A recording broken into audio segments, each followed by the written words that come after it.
Gak apa-apa ya? Enggak, Eh, nggak terasa sakit apa-apa? enggak. Oke. Cuma kepala ini Pak, ada yang Ya, tapi aman kan? Ya. Kondisimu baik-baik, nggak ada masalah. Bro, lu sadar kan? Sebenarnya yang dipermasalahin sekarang itu bukan pondok pesantrennya, bukan juga santrinya, apalagi nilai-nilai agamanya. Yang dipermasalahin tuh sistemnya, bro. Sistem yang dari luar kelihatan suci, tapi di dalamnya longgar banget, longgar sampai-sampai izin bangunannya bisa keluar lebih gampang daripada izin buka kafe.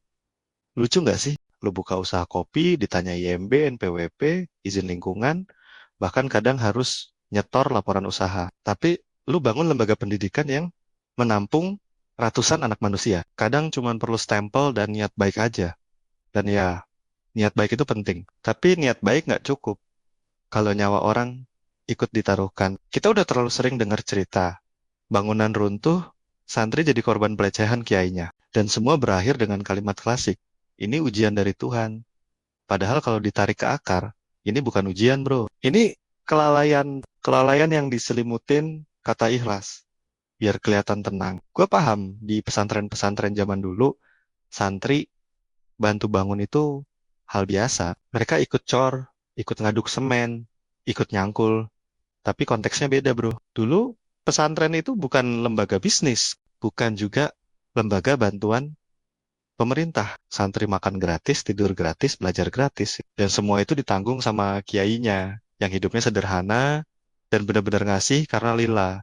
Jadi waktu santri bantu, itu bentuk balas jasa, bukan beban kerja.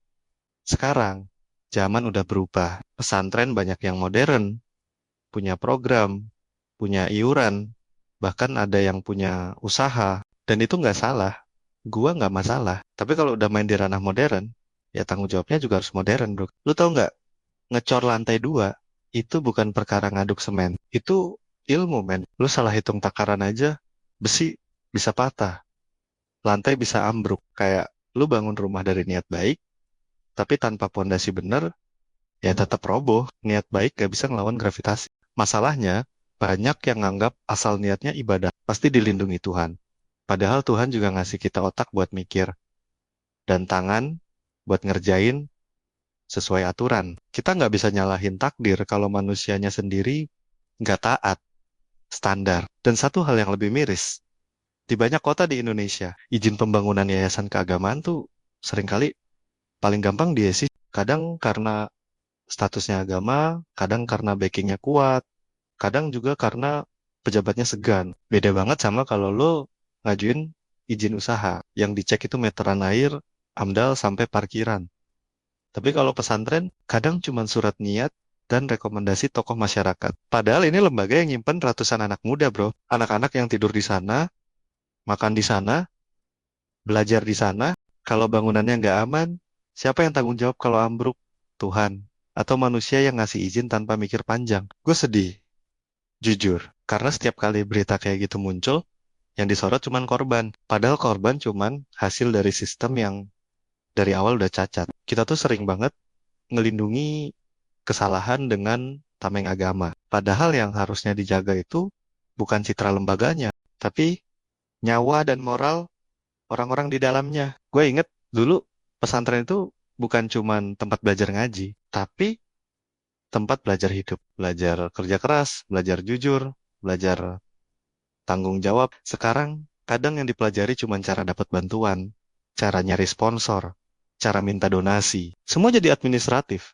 Tapi akhlaknya nggak ikut naik. By the way, gue bukan anti pesantren, malah gue lulusan pesantren. Gue hormat banget sama banyak pesantren yang ikhlas menjadi cahaya di negeri ini. Tapi kita juga harus jujur, ada yang berdiri bukan karena panggilan jiwa, tapi karena peluang. Ada yang niatnya dakwah, tapi jalannya proyek. Ada yang ngajarin moral, tapi lupa sama tanggung jawab sosial. Dan ini harus dikritik, bro. Karena kalau lembaga sekuat pesantren aja nggak mau diaudit, terus siapa yang bisa kita percaya buat jaga masa depan anak-anak kita? Kalau setiap kali ada masalah cuma dibilang takdir, kapan kita mau belajar? Kita perlu sadar, iman itu bukan alasan buat lalai. Justru karena kita beriman, kita harus lebih hati-hati. Bangunan yang benar itu bukan cuma dari bata dan semen, tapi dari nilai tanggung jawab yang ditumpuk satu-satu, masuk ke bagian penutup yang emosional dan menohok.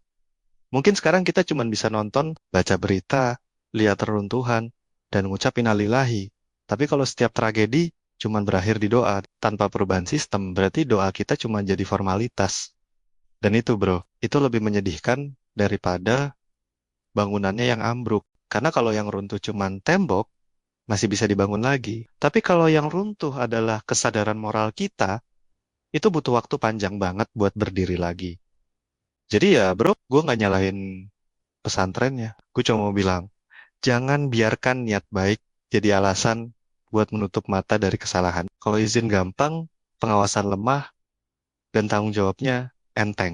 Maka bukan cuma bangunannya yang bahaya, iman kita juga bisa retak pelan-pelan. Dan ketika iman udah retak, yang roboh bukan cuma pesantren, tapi juga akal sehat bangsa ini. Berani bersumpah, mereka husnul khatimah.